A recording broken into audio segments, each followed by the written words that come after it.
കേരളത്തിൽ ഏറ്റവും കൂടുതൽ ശ്രദ്ധയാകർഷിക്കുന്നൊരു മണ്ഡലം എന്ന് പറയുന്നത് ഇപ്പോൾ പാലക്കാടാണ്. ആ പാലക്കാട് ശ്രദ്ധയാകർഷിക്കാനുള്ള ഏറ്റവും പ്രധാനപ്പെട്ട കാരണം നമ്മുടെ രാഹുൽ മാങ്കൂട്ടത്തിൻ്റെ വിക്രിയകളാണ്. അതുകൊണ്ടാണ് അദ്ദേഹത്തിനെ കോൺഗ്രസ് പാർട്ടിയിൽ നിന്ന് പുറത്താക്കുകയും, എന്നാൽ പുറത്തോ അല്ലെങ്കിൽ അകത്തോ എന്ന് ചോദിച്ചിട്ടുണ്ടെങ്കിൽ ഒരു കാല് വെള്ളത്തിലും ഒരു കാല് വെള്ളത്തിലുമായിട്ട് നമ്മുടെ രാഹുൽ മാങ്കൂട്ടത്തിൽ നിന്നുകൊണ്ടിരിക്കുകയാണ് എന്ന് പറയുന്ന യാഥാർത്ഥ്യം എല്ലാവർക്കും അറിയാം. അപ്പോൾ അത്തരത്തിൽ യഥാർത്ഥത്തിൽ രാഹുൽ മാങ്കൂട്ടത്തിൻ്റെ കാര്യത്തോടുകൂടി വലിയ ശ്രദ്ധയാകർഷിച്ചൊരു മണ്ഡലമാണ് പാലക്കാട്. അവിടെ കോൺഗ്രസ് ഒരു പൊളിറ്റിക്കൽ ഫൈറ്റിന് തയ്യാറാകേണ്ടതായിരുന്നു. കുറച്ചുകൂടി വലിയ നേതാക്കന്മാരാരെങ്കിലും മത്സരിക്കേണ്ടതായിരുന്നു. പക്ഷേ അത്രത്തോളം ഉറപ്പ് ഇത്തവണ ഇല്ലാത്തത് കൊണ്ട് അവരാരും തന്നെ മത്സരത്തിന് വന്നില്ല. ഏറ്റവും ഒടുവിൽ രമേഷ് പിഷാരടിയെ വിളിച്ചിട്ടാണ് അവിടെ മത്സരിപ്പിച്ചത്. രമേഷ് പിഷാരടി ആകുമ്പോൾ രണ്ട് ഗുണങ്ങളുണ്ട്. ഒന്ന്, ഷാഫിക്ക് എപ്പോഴെങ്കിലും മത്സരിക്കണമെന്ന് പറഞ്ഞാൽ തന്നെ ഈസിലി മാറിത്തരാൻ കഴിയുന്ന ഒരാളാണ്.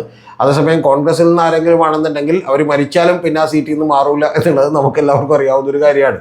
അപ്പോൾ അല്ലെങ്കിൽ പിന്നെ രാഹുൽ മാങ്കൂട്ടത്തിലെ പോലെയോ അല്ലെങ്കിൽ ഈ പറയുന്ന പോലെ നമ്മുടെ പ്രമുഖരായിട്ടുള്ള കവി എൽദോസ് കുന്നപ്പള്ളിയെ പോലെയൊക്കെയുള്ള ആളുകളായിരിക്കണം. കാരണം പുള്ളി വഞ്ചകി, എന്തൊരു കൊഞ്ചലാണ് നിനക്ക്, ശരിക്കും പറഞ്ഞാൽ ആ കവിത എഴുതിയപ്പോൾ തന്നെ അദ്ദേഹത്തെ അതിൽ നിന്ന് മാറ്റേണ്ടതാണെന്ന് ഞാൻ പറയും. അപ്പോൾ അത്തരത്തിലുള്ള ആളുകളൊക്കെ ആയിരിക്കണം. പക്ഷെ അങ്ങനെയൊന്നും ആകാൻ സാധ്യതയില്ലാത്തതുകൊണ്ട് ആർക്കെങ്കിലും സീറ്റ് കൊടുക്കാൻ കോൺഗ്രസിനകത്ത് തന്നെ പേടിയാണ്. കാരണം എന്തൊക്കെ സംഭവിച്ചാലും അവൻ ഈ പറയുന്ന പോലെ എന്താണ് മരത്തിലൊക്കെ ഇത്തിക്കണ്ണി പിടിക്കുന്ന പോലെ പിന്നെ ആ മരവും കൊണ്ടേ പോകും. അതുകൊണ്ട് മാറി കിട്ടില്ല എന്നുള്ളത് ഉറപ്പാണ്. പക്ഷേ പിഷാരടിയെ സംബന്ധിച്ചോളം കുറച്ച് കഴിയുമ്പോൾ മനസ്സിലാവും ഇത് വലിയ തലവേദനയാണ്, ഇതിൽ നിന്ന് വലിയ ലാഭമൊന്നുമില്ല എന്നുള്ളത് മനസ്സിലാവും. കാരണം അദ്ദേഹം ഇപ്പം തന്നെ വേർത്തുകൊണ്ടിരിക്കുകയാണ്. അപ്പോൾ നമ്മുടെ ഏറ്റവും പ്രധാനപ്പെട്ട കാര്യം ആ പാലക്കാട് മണ്ഡലത്തിൽ എന്ത് സംഭവിക്കും എന്നുള്ളതാണ് നമ്മൾ ചർച്ച ചെയ്യാൻ പോകുന്ന ഏറ്റവും പ്രധാനപ്പെട്ട കാര്യം. അവിടെ ഉള്ള ഒരു 2011 സെൻസസ് പ്രകാരമുള്ള, അതിൽ നിന്ന് ചെറിയ വ്യത്യാസങ്ങളേ ഉള്ളൂ. പക്ഷേ നമുക്ക് ആധികാരികമായി പറയാൻ ഇപ്പോൾ സെൻസസ് മാത്രമേ നമ്മുടെ കയ്യിലുള്ളൂ. അടുത്ത സെൻസസ് ഇപ്പോൾ നടക്കാൻ പോകുന്ന സെൻസസ് പ്രകാരമുള്ള പല വിധത്തിലുള്ള റിലീജിയനുകൾ, അതിൽ മതത്തിൽ വിശ്വസിക്കുന്ന ആരൊക്കെ ഉണ്ട് എന്നുള്ളത് നമുക്കൊന്ന് നോക്കാം. അതിൽ 66.76% ഹിന്ദുക്കളാണ്. മുസ്ലിംസിൻ്റെ സമുദായത്തിൻ്റെ 28.93%. അത് ഏതാണ്ട് ഇപ്പോൾ ഒരു 30%-ത്തിനായിട്ടുണ്ട്. ക്രിസ്ത്യൻസിൻ്റെ നമ്പർ 4.07. അത് ഒരു ചെറുതായിട്ടെങ്കിലും നാമമാത്രമായിട്ടെങ്കിലും ഇപ്പോൾ അവിടെ കുറഞ്ഞിട്ടേ ഉള്ളൂ.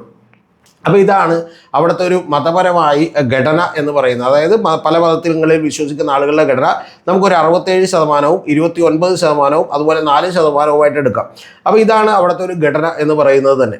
അപ്പോൾ അതിൽ വളരെ കൃത്യമായി ഞാൻ ആളുകളുടെ നമ്പർ കൂടി പറഞ്ഞാൽ നിങ്ങൾക്ക് ഒന്നുകൂടി കൃത്യമായി മനസ്സിലാവും. അതായത് ഏതാണ്ട് ഹിന്ദുക്കളൊരു 67-68%. അവർ 89,098 പേരാണ്. മുസ്ലിംസ് എന്ന് പറഞ്ഞിട്ടുണ്ടെങ്കിൽ 27.91%. ഇപ്പോൾ പുതിയ കണക്കനുസരിച്ച് 36,620 പേരാണ്. ക്രിസ്ത്യൻസ് ഞാൻ നേരത്തെ പറഞ്ഞ പോലെ കുറഞ്ഞിട്ടുണ്ട്. അത് 3.8% എന്ന് പറഞ്ഞാൽ 5,006 ആളുകളാണ്.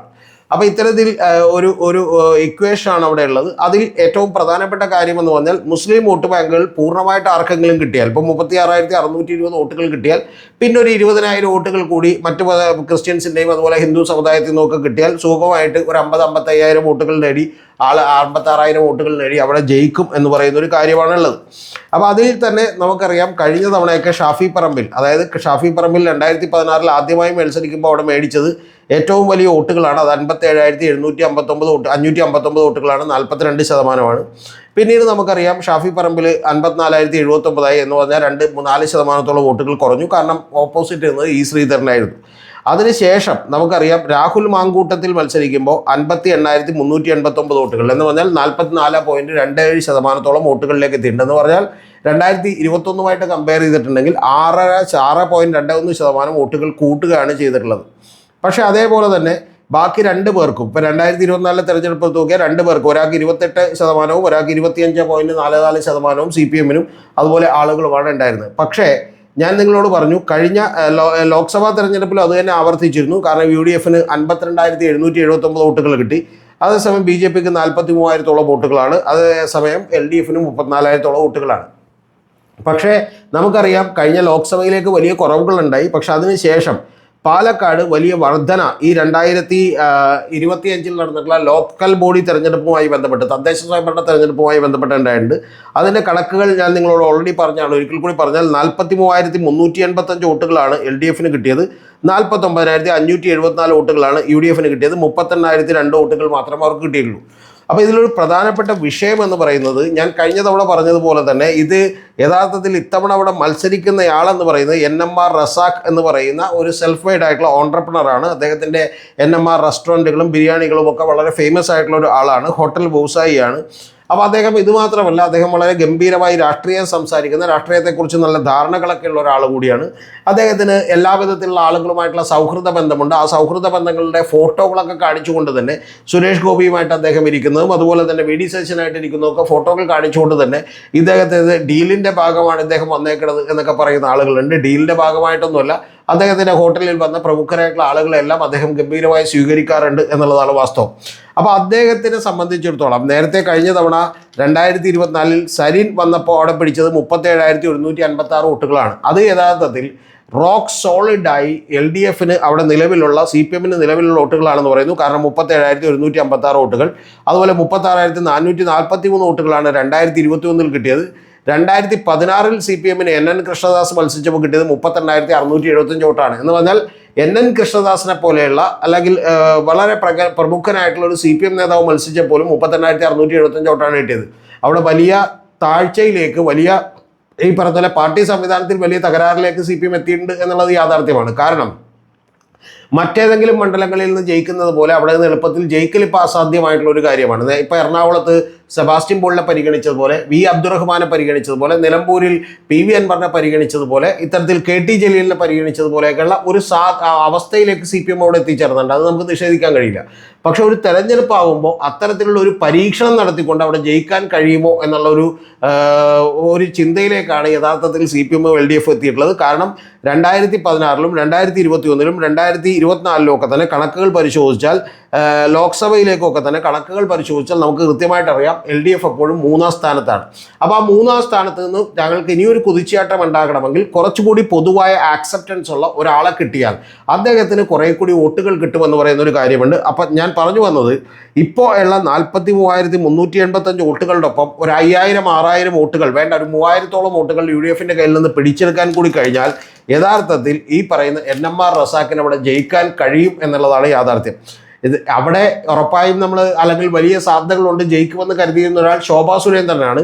പക്ഷേ ശോഭാ സുരേന്ദ്രന് ശേഷം ഇപ്പോൾ ഈ സ്ഥാനാർത്ഥി വന്നതിന് ശേഷം നമ്മൾ അനലൈസ് ചെയ്യുമ്പോൾ കാണാൻ കഴിയുന്ന ഒരു കാര്യം, ഈ റാവുത്തർ ബിരിയാണി എന്ന് പറയുന്ന അല്ലെങ്കിൽ പാലക്കാടൻ ബിരിയാണി എന്ന് പറയുന്ന അത്തരത്തിലുള്ള ബിരിയാണി ഉണ്ടാക്കി കൊടുക്കുന്ന റെസ്റ്റോറൻറ്റുകളാണ് ഇദ്ദേഹത്തിൻ്റെ എല്ലാം തന്നെ.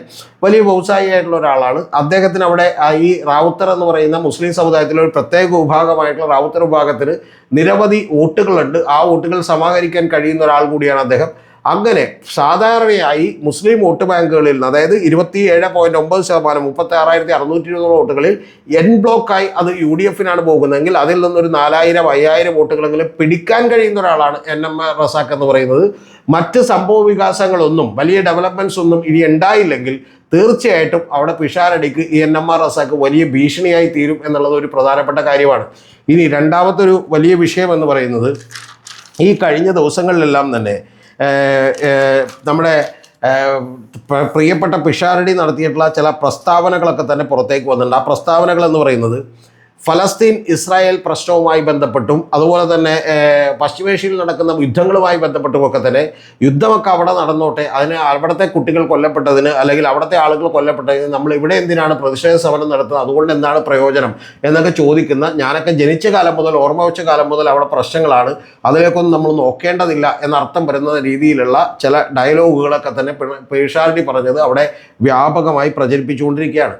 പിന്നെ രമേശ് പിഷാരടി പറഞ്ഞിട്ടുള്ള ഈ ഫലസ്തീൻ ഇസ്രായേൽ വാറിനെ സംബന്ധിച്ച പ്രശ്നം മാത്രമല്ല, മറ്റ് നിരവധി കാര്യങ്ങളിൽ ഒരു രാഷ്ട്രീയമായിട്ടുള്ള സ്റ്റേറ്റ്മെൻറ്റുകളൊന്നും നടത്താത്ത ഒരു സാധാരണ കോമഡിയൊക്കെ പറയുന്ന ഒരാളാണ് എന്ന് പറയുന്ന ഒരു തോന്നലാണ് അവിടെയുള്ള ജനത്തിനുമൊക്കെ ഉണ്ടായിക്കൊണ്ടിരിക്കുന്നത്. പ്രത്യേകിച്ച് രാഷ്ട്രീയം അറിയാവുന്ന ആളുകൾക്ക് സമരം ചെയ്താൽ സംസ്കാരം ഉണ്ടാവില്ല എന്ന് പറയുന്ന സ്റ്റേറ്റ്മെൻറ്റുമൊക്കെ നടത്തിയിരുന്നു. അങ്ങേയറ്റം അപൊളിറ്റിക്കലായിട്ടുള്ള, അങ്ങേയറ്റം ഈ പറഞ്ഞ പോലെ രാഷ്ട്രീയമില്ലാത്ത സ്റ്റേറ്റ്മെൻറ്റുകൾ ഇത്തരം നിരവധി നടത്തുകയും, പക്ഷെ അത് കേൾക്കുമ്പോൾ ജനത്തിന് പെട്ടെന്ന് കൈയടിക്കാൻ തോന്നുകയൊക്കെ ചെയ്യുന്ന കാര്യങ്ങളൊക്കെ ഉണ്ടെങ്കിൽ പോലും അവിടെയുള്ള യഥാർത്ഥത്തിൽ ഈ പറയുന്ന പോലെ ഏറ്റവും പ്രധാനപ്പെട്ട വോട്ട് ബാങ്ക്, അതായത് UDFൻ്റെ വോട്ട് ബാങ്ക് എന്ന് പറയുന്ന ആളുകൾ ഇതിനെ എങ്ങനെ എടുക്കും, അല്ലെങ്കിൽ അവരെ എഡ്യൂക്കേറ്റ് ചെയ്യുന്ന ആളുകൾ ഇതെങ്ങനെയാണ് അവരോട് പറഞ്ഞ് മനസ്സിലാക്കി കൊടുക്കാൻ പോകുന്നത് എന്ന് പറയുന്ന വലിയ പ്രശ്നം, വലിയ ഭയം യഥാർത്ഥത്തിൽ UDFനെ പിടികൂടിയിരിക്കുന്നു എന്നുള്ളതാണ് വാസ്തവം. അതുകൊണ്ട് ഒരു ഡീലിൻ്റെ ആരോപണം തന്നെ വീണ്ടും വന്നതിൻ്റെ പ്രധാനപ്പെട്ട കാര്യം എന്ന് പറയുന്നത് ഇത്തരത്തിൽ രമേശ് പിഷാരടി തോൽക്കുമോ എന്ന് പറയുന്ന ഒരു ഭയം കൂടിയാണ്. ഇതിന് ആക്കം കൂട്ടിക്കൊണ്ട് കഴിഞ്ഞ ദിവസങ്ങളിൽ വെളിവില്ലാത്തവരാണെങ്കിലും അഖിൽ മാരാർ കൂടി ഒരു പോസ്റ്റ് ഇട്ടിട്ടുണ്ട്. അഖിൽ മാരാരുടെ പോസ്റ്റുകളൊക്കെ എനിക്ക് വായിക്കുന്നത് വളരെ ദുഃഖകരമാണ്. പക്ഷെ അഖിൽ മാരാർ ഞാനൊക്കെ നഷ്ടം സഹിച്ചും ബുദ്ധിമുട്ട് സഹിച്ചും അഭിപ്രായങ്ങൾ പറഞ്ഞവരാണെന്നും രാഷ്ട്രീയം പറഞ്ഞവരാണെന്നും അതുകൊണ്ട് അഖിൽമാരാരെയും ഒരിക്കലും പിഷാരടിയെയും തുലനം ചെയ്യരുത് എന്ന് പറഞ്ഞുകൊണ്ടുള്ള സ്റ്റേറ്റ്മെൻറ്റുകളൊക്കെ തന്നെ നടത്തിയിട്ടുണ്ട്. അപ്പോൾ അത് കുറച്ചുകൂടി ആളുകളിലേക്ക് പെട്ടെന്ന് റീച്ച് ആവുന്ന, ആളുകൾക്ക് പെട്ടെന്ന് റിലേറ്റ് ചെയ്യാൻ പറ്റുന്ന കാര്യങ്ങളാണ്. രമേഷ് പിഷാരടി എന്താണ് ചെയ്തിട്ടുള്ളത്? അതുകൊണ്ട് തന്നെ രമേഷ് പിഷാരടിയെ സംബന്ധിച്ചിടത്തോളം ഇത്തരത്തിലുള്ള വലിയ തലവേദനകൾ അവിടെ ഒന്നൊന്നായി ഉണ്ടായിക്കൊണ്ടിരിക്കുകയാണ്. അതുകൊണ്ട് തന്നെ ഏറ്റവും പ്രധാനപ്പെട്ട കാര്യം എന്ന് പറയുന്നത് രമേഷ് പിഷാരടി തോറ്റാലും അവിടെ അത്ഭുതപ്പെടേണ്ടതില്ല. വളരെ ഈസിയായി ജയിക്കാവുന്ന റോക്ക് സോളിഡ് ആയിട്ടുള്ള ഒരു UDF മണ്ഡലത്തിലാണ് UDF ഇത്തരത്തിലുള്ള മണ്ടൻ പരീക്ഷണങ്ങൾ നടത്തുകയും ഡീലിൻ്റെ ആരോപണങ്ങൾ ഉന്നയിക്കുകയും ഒക്കെ ചെയ്തുകൊണ്ട് യഥാർത്ഥത്തിൽ അവിടെ തോൽക്കാൻ പോകുന്നത് എന്നുള്ളതാണ് എനിക്ക് ഈ വീഡിയോയിലൂടെ നിങ്ങളോട് പറയാനുള്ളത്.